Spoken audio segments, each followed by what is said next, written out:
Čelični stomak Michelo Tito. Michelo Tito je počeo da jede neobične materijale sa 9 godina, a javno je nastupao počevši od 1966. godine, oko 16. godine.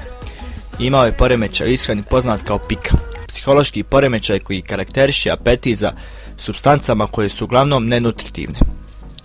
Doktori su tvrdili da je Lotito imao i debelu sluznicu u želucu i crijevima, što je omogućavalo da konzumira oštar metal bez ozljeda. Lotito je također imao probavne sokove koji su bili neobično snažni, što znači da je mogao probaviti neobične materijale. Međutim, to je također značilo da mu je pozlo od meke hrane, poput banana i tvrdokuhanih jaja. Stigli smo samo u kraju još jednog videa. Ako vam se video svidio, zamolio vas da se pretplatite na naš kanal i da ostavite like na ovaj video. A i do idućeg videa imate jedan veliki pozdrav.